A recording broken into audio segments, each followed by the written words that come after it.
ইয়েমেনিদের হামলার ভয়ে লোহিত সাগর দিয়ে জাহাজ নেওয়ার সাহস করছে না যুক্তরাষ্ট্র। বিষয়টি স্বীকার করেছেন মার্কিন জাতীয় নিরাপত্তা উপদেষ্টা মাইক ওয়াল্টজ। তিনি বলেন, ইয়েমেনি সশস্ত্র বাহিনীর হামলার ফলে মার্কিন জাহাজগুলো ব্যয়বহুল পথ দিয়ে যেতে বাধ্য হচ্ছে। এই খবর জানিয়েছে দ্য জাপান টাইমস। ফিলিস্তিনের অসহায় জনগণের ওপর অব্যাহত হামলার প্রতিক্রিয়ায় ইয়েমেনিরা যুক্তরাষ্ট্র ও ইসরায়েলি জাহাজ লক্ষ্য করে হামলা চালাচ্ছে। এ বিষয়ে মাইক ওয়াল্টজ বলেন, ইয়েমেনিদের হামলার ফলে 3/4 মার্কিন পতাকাবাহী জাহাজ লোহিত সাগর এড়িয়ে দক্ষিণ আফ্রিকার দীর্ঘ ও ব্যয়বহুল পথ বেছে নিতে বাধ্য হচ্ছে।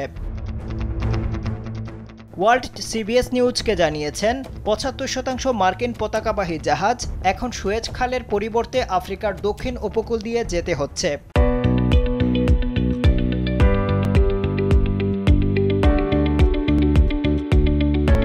তিনি আরও জানিয়েছেন, তাদের একটি ডেস্ট্রয়ার যখন শেষবার ইয়েমেনের কাছের প্রণালী দিয়ে গিয়েছিল, তখন এটি 23 বার হামলার শিকার হয়েছে।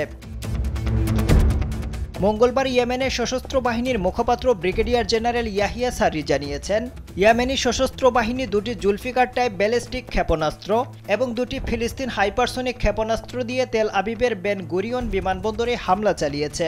আরেকটি অভিযানে ইয়েমেনের নৌ ক্ষেপণাস্ত্র এবং ড্রোন ইউনিট, মার্কিন বিমানবাহী রণতরী হ্যারি ট্রুম্যান এবং এর সাথে থাকা আরও কয়েকটি জাহাজে হামলা চালিয়েছে।